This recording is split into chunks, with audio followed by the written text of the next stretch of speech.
Hi everyone and welcome back to my channel. This is Michaela and I'm going to do today with you finally a new pattern, a pattern which I named it Cassie.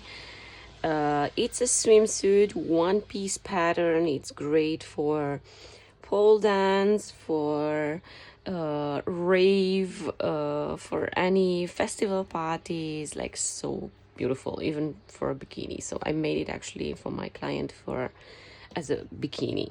So as you see, these are my back piece. I use the same fabric for lining as for main piece, so this is my back piece. I will be offering coverage tongue and the cheeky version. This is the version of the tongue which my client requested, and this is my front piece. As you see, it's all in one piece. It doesn't have a lot of breast coverage, so yeah, it's actually really cool. So yes, first thing I'm going to do, I'm going to place my back piece on top of my front piece like this.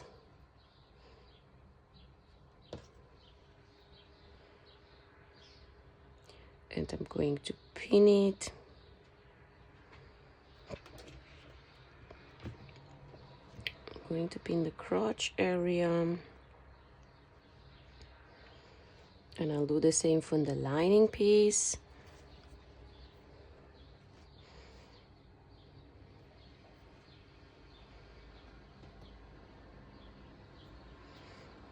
So I matched the right side together, I placed it on top of it, and I'm just practically pinning the crotch area. I also have my straps because this top attaches with two straps to the neck, and it's so cool. So I have my spaghetti straps already prepared. If you need to know how to do them, actually there is a video which I made on how to do the spaghetti straps.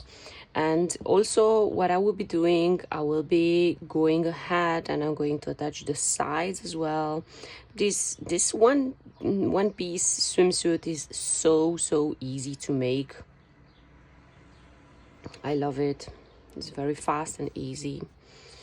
So I do the same for the other side. And I will be going directly to my sew machine.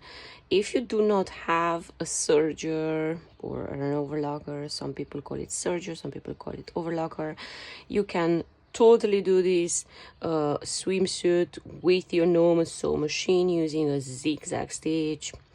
Absolutely no problem. Before I always did them with a normal sew machine, and they turned out perfectly. So I've pinned all my pieces, and like I said, I'm going ahead to my overlocker. My kitties also say hello. It's early in the morning here.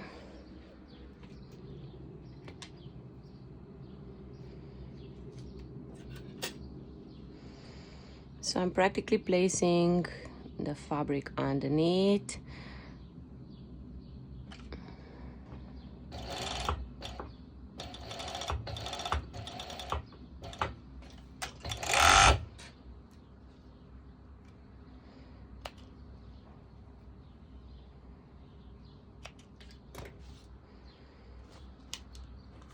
Do the same for the crotch area.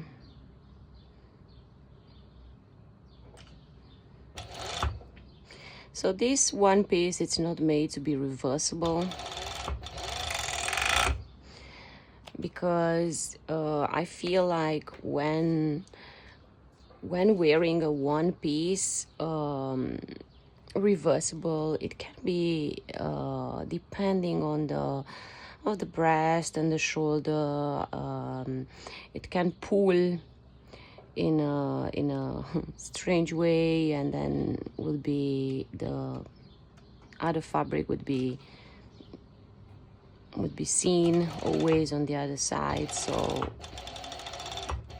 I prefer to make them non-reversible. Okay, so I did this. This is one side. I'll go ahead and I will do the other side, and then I will show you what it has to be done, which is actually so easy.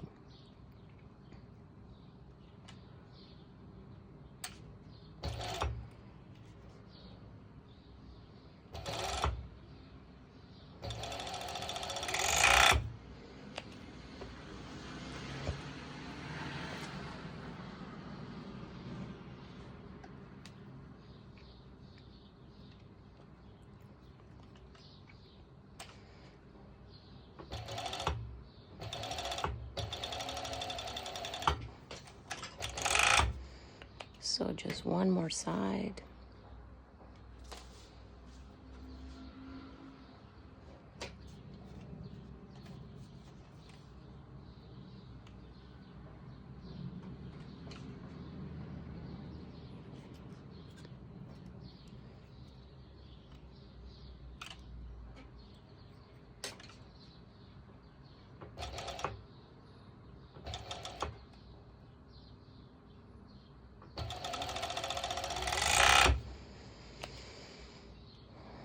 Okay, so I've practically got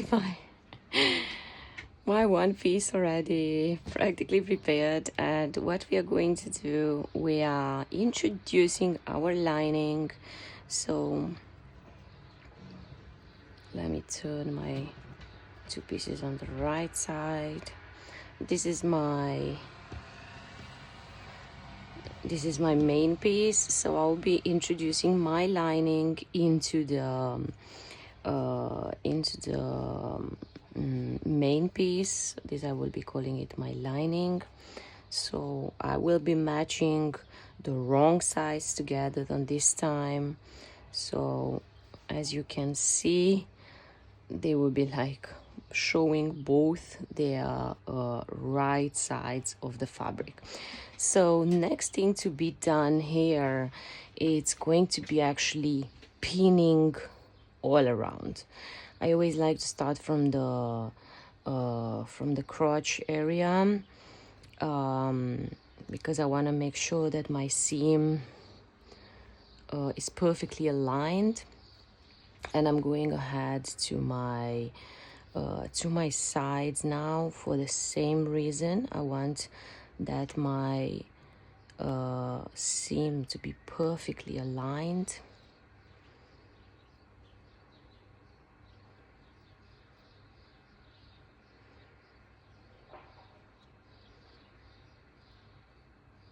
I'm even feeling it with my finger, whether it is perfectly aligned or not.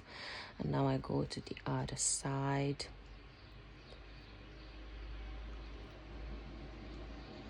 Once I'm done this, I will be showing you exactly what you need to be doing, so you don't get bored with my very long video.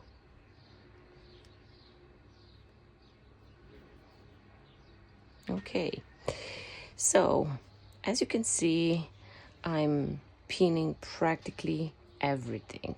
So what means everything? It's the neck area, the side, the cutout hole, the leg openings, the back piece, everything. I will be pinning it, and if you've probably seen any of my videos, I really always I always do a bust stitching first before adding elastic. Why is this? Because lycra fabric is always pretty slippery fabric, and I don't want my fabric, my two layers of fabric, to move around. So I do the bust stitching with my normal sew machine, and it's practically just a straight stitch with the longest stitch length, and this helps the two layers of fabric to stay in place together for when I will be adding my my elastic. So since I've already pinned the neck area, I'm going to show you what it means, the bust stitching. So everything I'm pinning, I will be later doing a bust stitch, and last I will be serging it, adding elastic. So I place it underneath. I make sure that my stitch length is on highest, and I try to go as close as I can to the edge because I don't want my stitch to be seen later. This bust stitch has only this function of holding the two layers of fabric together.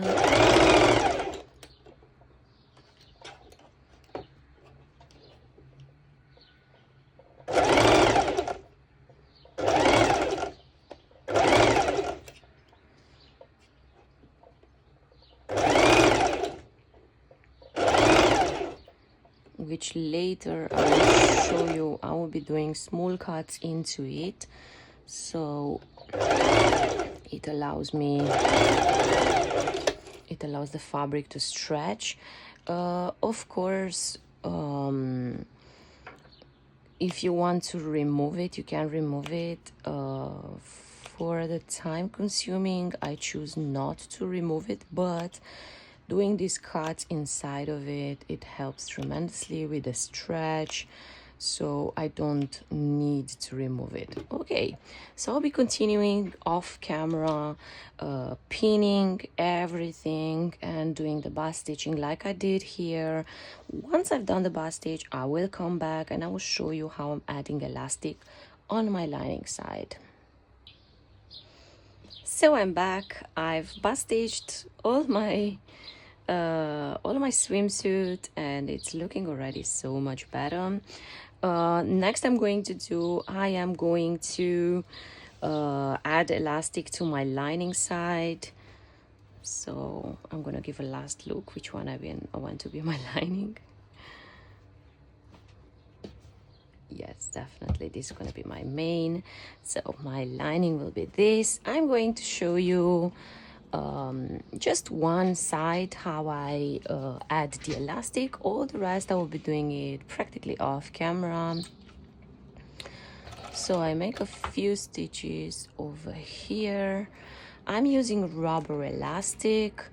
I always recommend it as the best and more resistant elastic.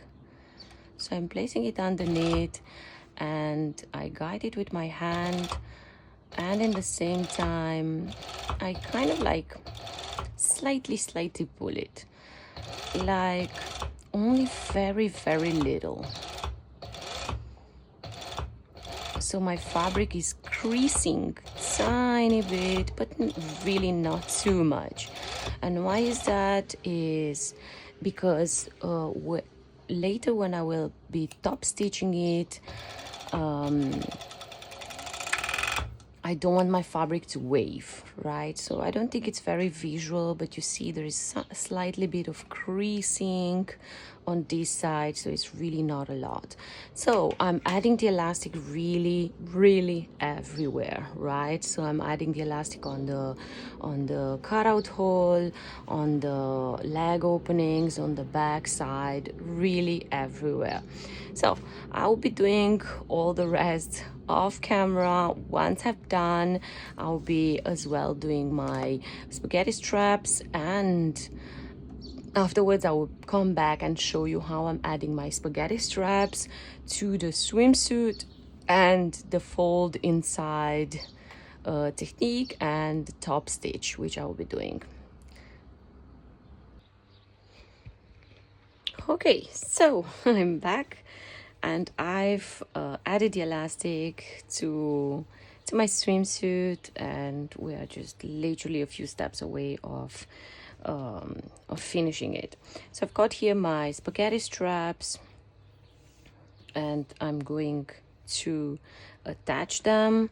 So since I will be needing afterwards to top stitch, so we will be folding it and top stitching it.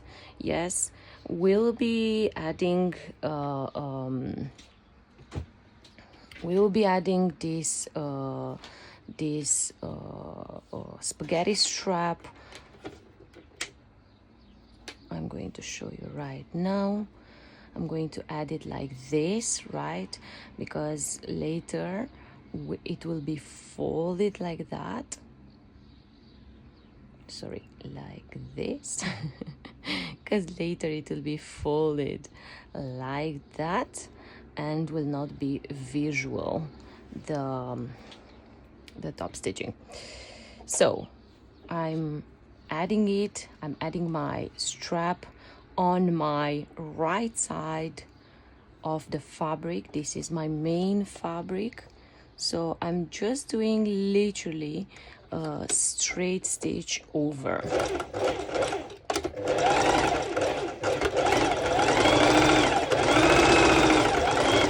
And since I want that it's very well secured, I go ahead and I go over a few times. So you see now when we are pulling it and then afterwards folding it in inside, the stitch won't be seen.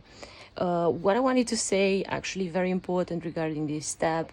So in case when you're folding to do the top stitching, in case you're having problems doing it, so I have this, I'm just checking if my camera is straight. I have here, this is what is called the hump jumper, which you're adding it in the back of your foot, and then you can lower your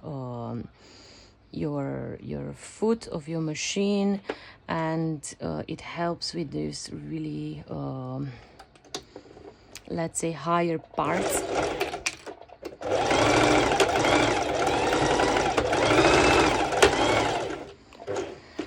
My machine does not have this problem, but sometimes perhaps it would. In case, then I'm always using this hump jumper. So now the next thing would be actually to folding it inside like this and do a top stitching. So you're folding it on the right side, you're folding the seam towards the inside, and we'll be doing top stitching. Normally, if I would be doing the top stitching with my normal sewing machine, I would be using a zigzag stitch with about 3 stitch length, and I feel like it's a good measurement of my stitch length. But since I do have a cover stitch, I'm just going to show you just the beginning. Of course, it helps tremendously if you do have a cover stitch. If not, you can do with your normal sewing machine. So I'm practically just folding it inside, and with my other finger I'm feeling it, so it doesn't get too much fabric like that moving or anything. So I'm slightly pulling it like this.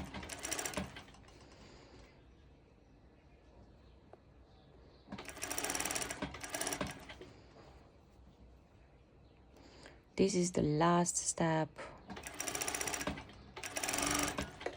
the folding inside and top stitching. Of course, if you see these little loose threads, just cut them before, so they're not bothering you later.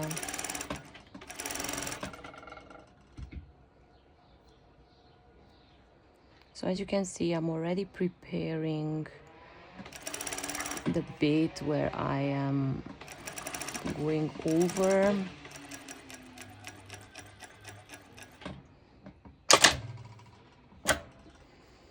And look how beautiful it looks. And now I'll be doing exactly the same thing on the other side. So I folded it inside like this, and I hold it with my finger, and then I slide it under the machine. And I'm going to give a little help by pulling it from the back. And now I'm just going all over in the back, just like this, everywhere in a circle, and as well the leg openings, practically everything. So I hope you enjoy it, and if you have any questions, please feel free to contact me. Happy sewing!